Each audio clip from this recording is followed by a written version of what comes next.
우리에게 주신 하나님 말씀 구약성경 잠언 29장입니다. 오늘도 하나님과 동행하시는 복된 날 되시기를 축복합니다.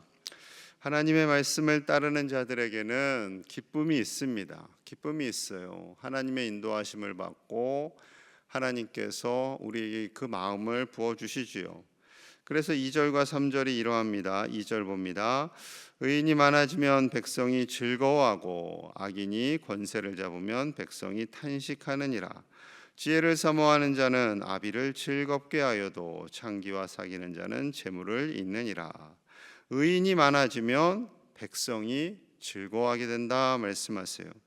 지혜를 사모하는 자는 아버지를 즐겁게 한다라고 말씀합니다. 즉 하나님의 말씀을 따라 살아가는 의인들이 많아지고 지혜를 사모하는 하나님의 백성들이 많아질수록 그 가정이 즐겁게 되고 백성이 즐겁게 되어서 나라가 즐겁게 된다라는 거죠. 여러분, 하나님을 경외하는 이들이 많을수록 하나님의 뜻을 따라 살고 그 구원의 기쁨과 즐거움 안에 거하기 때문에 선한 영향력이 흘러가는 거죠. 가정에 기쁨이 넘치는 아버지가 있거나 어머니가 있으면 그 기쁨이 흘러가는 거예요. 교회 공동체 안에 하나님을 기뻐하고 기쁨이 넘쳐나는 사람들이 많아질수록 그 영향력이 흘러가고 이 영향력은 나라 안에도 흘러가서 기뻐하는 나라가 된다라고 말씀하시는 거죠. 6절도 그러합니다. 6절. 악인이 범죄하는 것은 스스로 올무가 되게 하는 것이나 의인은 노래하고 기뻐하느니라. 의인은 노래하고 기뻐하느니라. 하나님의 도우심을 의지하고 하나님의 구원의 기쁨 안에 사는 것 즐거운 거죠. 예수님을 믿고 하나님의 자녀가 되었는데 늘 울상이고 속상하고 염려와 근심이 많다라는 것은 믿음이 뭔가 잘못된 거예요. 물론 인생에 고난이 있고 아픔이 있지만 우리의 믿음은 이 세상의 고난과 아픔을 뛰어넘는 믿음이지 그 고난과 아픔 때문에 하나님의 자녀로서의 기쁨을 잃어버리고 산다라는 것은 그것이 더 슬픈 거죠. 그것이 더 슬픈 거예요. 여러분, 우리는 하나님의 자녀로 사는 기쁨과 즐거움이 가득해야 할 줄로 믿습니다. 아무리 인생에 어려움이 있고 질병이 있고 환난이 있다 할지라도 그 별개예요. 내 상황이 이런데 어떻게 기뻐합니까? 땡입니다. 내 상황이 이러하다 할지라도 하나님의 자녀됨의 기쁨, 하나님과 동행하는 기쁨, 그 즐거움 안에서 사는 것이 하나님의 자녀들이에요. 왜냐하면 크신 하나님의 나라 안에 사는 우리이기 때문에 그래요. 대한민국이라는 이 땅에 이 작은 땅덩어리 안에 살지만 하나님의 나라라는 온 우주 안에 사는 하나님의 자녀이기 때문에 우리는 자녀의 권세를 가지고 기뻐하며 즐거워하는 하나님의 자녀가들이 되어야 할 줄로 믿습니다. 자, 8절에 보면 이렇게 말씀하세요. 8절. 거만한 자는 성읍을 요란하게 하여도 슬기로운 자는 노를 그치게 하느니라. 이 선한 영향력, 하나님의 지혜를 가지고 슬기롭게 살아가는 자들이 있으면 주변에 있는 분노, 화, 이러한 것들을 멈추게 한다라는 거예요. 점점 사람들이 분노가 커지고 있는 것 같아요. 그 분노하는데 내면에 분노가 있는데 거기에 술이 들어가니까 이게 폭발하는 거죠. 마귀의 장난질입니다. 그러니 제 마음 같아서는 죄 지은 사람을 용서는 해야겠지만 좀 법이 좀 더 강화됐으면 좋겠다는 마음은 있어요. 좀 미리 좀 긴장을 하는 거죠. 긴장을 해서 하나님을 경외하는 사람들이 많아질수록 하나님을 경외하는 이 질서의 사람들, 지혜로운 사람들, 슬기로운 사람들이 많아질수록 이 세상의 분노, 이 세상의 화, 억울하고 속상해하고 내면의 분노로 가득 찬 사람들까지도 변화시켜가는 하나님의 사람들이 저와 여러분들이 되기를 간절히 축복합니다. 특별히 왕과 지도자들에 대한 말씀이 오늘 많이 들어가 있어요. 자, 4절 볼까요? 4절 같이 봅니다. 시작. 왕은 정의로 나라를 견고하게 하나 뇌물을 억지로 내게 하는 자는 나라를 멸망시키느니라. 아멘. 왕은 정의로 나라를 다스려야 한다라고 말씀하세요. 그런데 뇌물을 억지로 내게 하는 왕이 있어요. 왜냐하면 힘이 있으니까, 권력이 있으니까. 기업을 향해서 세무조사 받고 싶지 않으면 돈 좀 내라. 그래서 모인 돈이 수천억이 됐잖아요. 어느 대통령 이 시절에 다 안 갚고 가셨어요. 기업들은 대통령, 권력을 가진 대통령이, 게다가 이제 군대의 힘을 가지고 있는 대통령이 내놔라, 그런 안 줄 수가 없는 거죠. 야, 어떻게 당할지 모르겠다 해서 겁먹고 줍니다. 그런 대통령들이 많으면 많을수록 어떻게 된다고요? 나라가 망하게 된다라는 거죠. 정의가 없게 돼요. 기업의 윤리가 없게 돼요. 공의로운 나라가 될 수가 없습니다. 그러니 경제는 후퇴할 수밖에 없는 거죠. 정의로운 대통령, 정의를 이루어가는 대통령이 계속해서 바톤을 이어받고 받을수록 나라는 건강해지는 거죠. 때로는 포악한 지도자도 있었어요. 10절 봅니다. 10절. 피 흘리기를 좋아하는 자는 온전한 자를 미워하고 정직한 자의 생명을 찾느니라. 피를 흘려서 권력을 장악한 적이 있죠. 피를 흘려서 국민을 누른 적이 있죠. 백성들의 그 눈에서는 피눈물이 나는 거죠. 피눈물이 납니다. 근데 말은 못해요. 왜냐면 말했다간 또 어려움이 있으니까. 얼마나 슬픈 역사인지 모릅니다. 그래서 우리는 위정자들을 위해서요, 기도하셔야 돼요. 정말 기도하셔야 돼요. 정말 나라가 평안할 수 있도록. 정죄하고 판단만 하는 것이 아니라 우리는 이 새벽에 그리고 기도할 때마다 위정자들을 위해서 기도해야 할 줄로 믿습니다. 왜냐하면 그 위정자들이 악해지잖아요. 그 밑에서 일하는 사람들 따라가요. 영향력이 있기 때문에. 자, 12절 말씀이 그러합니다. 관원이 12절 관원이 거짓말을 들으면 그의 악인 하인들은 다 악하게 되느니라. 악하게 되느니라. 최고 리더가 거짓말을 해요. 그리고 악하게 행동해요. 그럼 그 밑에서 일하는 사람들은 또 악하게 되고 정의를 거스르게 되는 거죠. 항상 그러했어요. 악한 왕 밑에, 악한 대통령 밑에 정의로운 신하들이 버틸 수가 없습니다. 버틸 수가 없어요. 쉽지 않아요. 요즘 그러잖아요. 계속 이렇게 무슨 양파처럼 까도 계속 나오는데 그걸 계속 이렇게 커트 아무 문제 없다. 나중에는 분명히 한계에 도달하겠죠. 누구 말이 맞는지 모르는 시대가 되었어요. 과연 누구 말이 맞고 어느 정치인을 바라봐야 하나? 정치인 바라보지 마세요. 하나님만 바라보세요. 정치인 너무 의지하려 하지 마세요. 우리나라는 정치인을 너무 의지하려는 마음이 있어요. 그러니 실망합니다. 목사님을 너무 의지하지 마세요. 목사님도 실망할 수 있어요. 사랑의 대상으로 보세요. 사랑의 대상으로. 교인도 마찬가지예요. 서로. 가족도 마찬가지예요. 물론 믿어야죠. 믿어야 하겠지만 너무 믿지는 마세요. 우리는 서로를 위해서 기도하고 긍휼히 여기는 사랑의 관계이지, 그럼 나는 그 사람을 절대 믿어. 절대는 하나님만 믿어야죠. 하나님밖에 없습니다. 우리가 절대 믿어야 할 대상은 하나님밖에 없어요. 자, 14절 왕에 대한 이야기가 하나 더 있습니다. 14절 왕이 가난한 자를 성실히 신원하면 그의 왕위가 영원히 견고하리라. 아멘. 왕이, 대통령이, 위정자들이 가난하고 힘없는 자들을 성실히 섬기면 권력이 더 견고해진다라고 말씀합니다. 이것은 가난한 자들에게 과한 복지를 주라는 것이 아니에요. 인기를 위한 포퓰리즘을 조장하라는 것이 절대 아닙니다. 나라를 정의롭게 공의롭게 하라는 거죠. 가난한 자들이라고 해서 가난한 자들의 편만 들어서도 안 됩니다. 부유하다고 해서 부유한 자들의 편만 들어서도 안 되고, 가난한 자들은 긍휼한 마음으로 바라보는 것이지, 그리고 정의와 공의는 함께 가는 거예요. 그러나 연약한 자들이 고통받고 있는데 그것을 내버려 둔다, 이것은 위정자들이 해야 할, 그렇게 해서는 절대 안 되죠.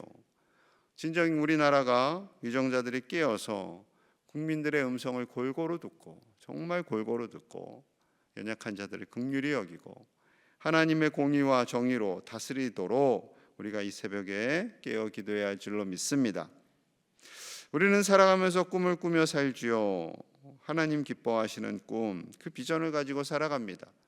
연세를 드실수록 내가 이 나이에 무슨 꿈과 비전을, 아니요, 꿈과 비전을 가지셔야 돼요. 우리 나라를 향한, 세계를 향한, 우리 교회를 향한, 가정을 향한 그 꿈과 비전을 끝까지, 하늘나라 갈 때까지 우리는 꿈꿔야 됩니다.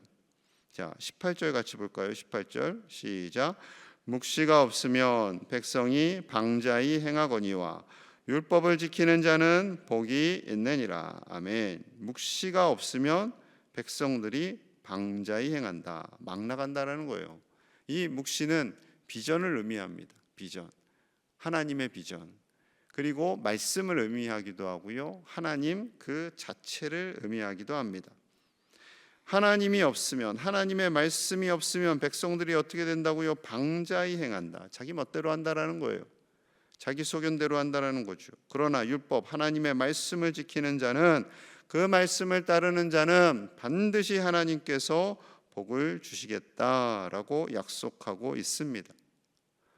한때 비전, 꿈 막 이런 이야기 하는 것이 유행인 적이 있어요. 여러분, 비전은 동사여야 됩니다. 비전도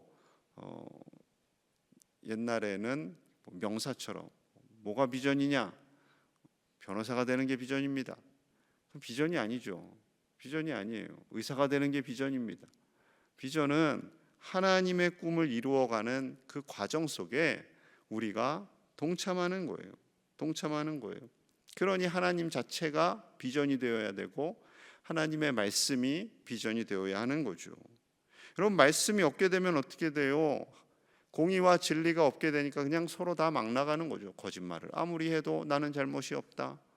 위로부터 그렇게 거짓말을 많이 하는데 백성들이 안 따라갈까요? 저는 걱정됩니다. 앞으로 위정자들이 계속 입만 열면 거짓말하고 거짓말하고 거짓말하고, 온 국민 안에 당연히 거짓말하면서 살아가는 거지, 거짓말을 해야 살아남지, 이런 의식이 팽배하게 된다면 우리나라 안에 누가 공의를 따라가고 누가 정의를 따라가려고 하겠습니까? 이러한 모습이 사사시대에 있었어요. 사사기 21장 25절. 그때 이스라엘에 왕이 없으므로 사람이 각기 자기의 소견에 옳은 대로 행하였더라. 왕이 없었기 때문에 하나님의 뜻대로 하지 않고 자기 소견대로, 자기 생각대로 살았다라는 거죠. 여기서의 왕은 인간 왕이 아닙니다. 하나님이 왕이에요. 하나님이 계심에도 불구하고 하나님의 말씀대로 살지 않고 자기 소견대로, 비전을 잃어버린 채 방자히 살았다라는 거예요. 여러분, 하나님이 안 계시면, 하나님의 정의와 공의, 그 말씀이 없으면 우리는 방자히 살아갈 수밖에 없는 연약한 존재들인 거죠. 그렇기 때문에 우리는 하나님만을 의지해야 됩니다. 25절로 가볼게요. 25절. 사람을 두려워하면 올무에 걸리게 되거니와 여호와를 의지하는 자는 안전하리라. 사람을 두려워하고 사람을 의지하고 사람을 믿고 그 사람에게 아첨하고 그 사람에게 잘 보이려고 하면 결국에는 올무에 걸리게 될 수밖에 없습니다. 그렇게 될 수밖에 없죠. 그러나 하나님을 의지하는 자는 안전하게 된다라고 말씀하고 계세요. 세상이 아무리 사람을 두려워하게 하고 사람에게 눈치 보게 하고 그래서 체면을 세우려고 하고, 우리나라는 또 체면 문화가 강하잖아요. 중국, 일본, 우리나라 세 나라가 체면 문화가 굉장히 강합니다. 체면이 구겨졌다. 일본 애들은 어떻게 해요? 사무라이들은 이 칼로 대단한 사람들이에요. 체면 문화가 엄청나게 강하죠. 이 체면, 하나님 앞에서는 체면이 없어요. 우리가 무슨 하나님 앞에서 체면이 있겠어요? 하나님의 자녀로 살아가는 그 하나님의 계획하심, 뜻 안에서 하나님만을 의지함으로 말미암아 참된 평안함을 누리시며 살아가시는 우리 제1의 가족들 다 되시기를 주님의 이름으로 간절히 축복합니다. 오늘도 하나님을 더 의지하고 하나님의 말씀, 하나님 바라보며 참된 평안 안에 거하시는 우리 모든 제1의 가족들 되시고 오늘 국군의 날이잖아요. 나라를 위해서 정말 기도하는 이 새벽 되시기를 주님의 이름으로 간절히 축복합니다. 함께 마음을 모아서 기도하겠습니다. 우리가 하나님만을 의지하고 하나님만을 비전 삼고 하나님의 말씀 안에서 살아 하나님의 복을 누리는 복된 하나님의 자녀들 될 수 있기를 기도하고요. 나라를 위해서도 기도합니다. 우리 나라에 평안을 주시기를, 특별히 남과 북의 위정자들이 하나님의 공의 안에 살아가도록, 하나님을 두려워하도록, 진정 백성들을 사랑하도록, 위정자들이 하나님 안에서 바른 정치를 할 수 있도록 정직한 자들 되도록 우리 같이 함께 기도하고 우리나라 안에 하나님의 선한 은혜가 가득히 임하기를 기도하고요. 다음 주에 부흥회가 있습니다. 벌써 다음 주가 되었어요. 다음 주에 진행되는 부흥회를 통하여 우리 교우들이 은혜 받고 믿음 안에 말씀 안에 서고 우리 교회가 하나님의 마음에 합한 교회 되기를 우리 간절히 함께 기도하겠습니다. 하나님 감사합니다. 하나님의 말씀만을 우리가 비전 삼기를 원합니다. 그 말씀 안에서 살기를 원합니다. 진리 안에 살기를 원합니다. 아버지여, 우리 안에 거하시는 하나님을 신뢰합니다. 세상이 아무리 거짓이 가득하고 세상이 아무리 편법이 가득하고 불법이 가득하다 할지라도 오직 주님의 말씀만을 따라 공의롭게 정의롭게 살아가기로 결단하며 나아가는 우리 광양제 일의 가족들, 이 땅의 모든 그리스도인들이 되게 하여 주시옵소서. 진리 안에 살게 하여 주시옵소서. 진리 안에 살게 하여 주시옵소서. 그리하여 우리의 가정에, 교회와 이 지역의 나라에 믿음의 백성들로 인한 선한 영향력이 흘러가기를 원합니다. 주여, 우리를 붙들어 주시옵소서. 위정자들을 붙들어 주시옵소서. 아버지여, 저들의 입술에 정직한 마음을 주시옵소서. 정직을 주시옵소서. 거룩을 주시옵소서. 하나님을 두려워하며 백성들을 사랑하는 마음을 주시기를 원합니다. 자신들의 기득권을 위해서 살아가는 자들이 아니라 하나님을 위해, 백성들을 위해 힘을 다할 수 있도록 인도하여 주시고, 남과 북의 위정자들이 아버지여 공의롭게 정의롭게 모든 것 감당하여서 참 평화가 아버지여 두 나라 가운데 임할 수 있도록 아버지 임하여 주시옵소서. 이 한반도 땅에 하나님의 나라가 임하게 하여 주시옵소서. 아버지여 불쌍히 여겨주시고 하루속히 복음으로 말미암아 통일이 되는 역사가 일어나도록 주여 도와주시옵소서. 아버지, 부흥회를 우리에게 얼씨니 감사합니다. 부흥회 가운데 은혜를 주시옵소서. 부흥회 가운데 은혜를 주시옵소서. 강사 목사님 주장하여 주시고 우리 온 교우들이 참여하여서 우리 교회가 나아가야 할 길을 제시받고 그 뜻대로 나아갈 수 있도록 주여 도와주시옵소서. 주여 도와주시옵소서. 하나님, 이 땅이 하나님을 비전 삼게 하여 주시옵소서. 하나님의 말씀을 비전 삼게 하여 주시옵소서. 그리하여 가정이 변화되고 지역이 변화되고 나라가 변화되어서 하나님이 기뻐하시는 나라, 하나님이 기뻐하시는 교회들이 가득한 주님의 나라가 되도록 인도하여 주시옵소서. 위정자들에게 하나님을 두려워하는 마음 주시기를 원합니다. 정직한 마음 주시기를 원합니다. 국민을 위해 헌신하는 마음을 주시기를 원합니다. 백성들을 가르고 자신들의 권력을 유지하기 위한 헛된 일들 하지 않도록 주여 도와주시고, 남과 북의 위정자들 겸손한 마음 주셔서 복음으로 말미암아 통일되는 역사가 일어나게 하여 주시옵소서. 이 한반도 땅을 불쌍히 여겨 주시옵소서. 국민들의 마음을 위로하여 주시고 이 어려운 때를 이겨나갈 수 있도록 하나님의 은혜가 가득 임하게 하여 주옵소서. 나라와 민족을 위해 늘 수고하는 국군들이 있습니다. 하나님 안전하게 지켜주시고 평안케 하여 주시고, 하나님의 나라가 또한 군무를 감당하고 있는 모든 청년들 가운데도 임하게 하여 주시옵소서. 다음 주에 부흥회를 합니다. 하나님께서 세우신 귀한 종을 통하여서 하나님의 진리의 말씀이 비전이 선포되게 하시고 우리의 가정과 교회와 이 땅이 변화되는 놀라운 부흥의 물결이 일어나도록 은혜 위에 은혜를 더하여 주시옵소서. 오늘도 주님과 동행하는 복된 날 되기를 소망하며 예수님 이름 받들어 간절히 기도하옵나이다. 아멘.